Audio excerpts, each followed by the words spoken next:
Pelaksana tugas Ketua Dewan Kerajinan Nasional Daerah Dekranasda Aceh, Diah Erti Idewati, mengharapkan batik Aceh bisa dikenal lebih luas lagi di Indonesia.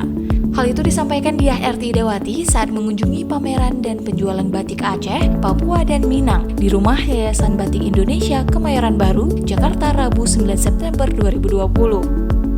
Dia mengatakan dengan menghadirkan batik Aceh, Minang, dan Papua yang digelar tanggal 9 sampai dengan 19 September 2020 itu dalam satu pameran yang bersamaan diharapkan ada penguatan dari 3 motif daerah-daerah tersebut. Nanti diharapkan juga ada pengenalan perbedaan secara langsung, misalnya di Sumatera antara Aceh dengan Minang, Sumatera Barat, sehingga bisa dilihat adanya perbedaan ataupun kesamaannya karena masing-masing pasti ada keunikannya, kata istri PLT Gubernur Aceh itu.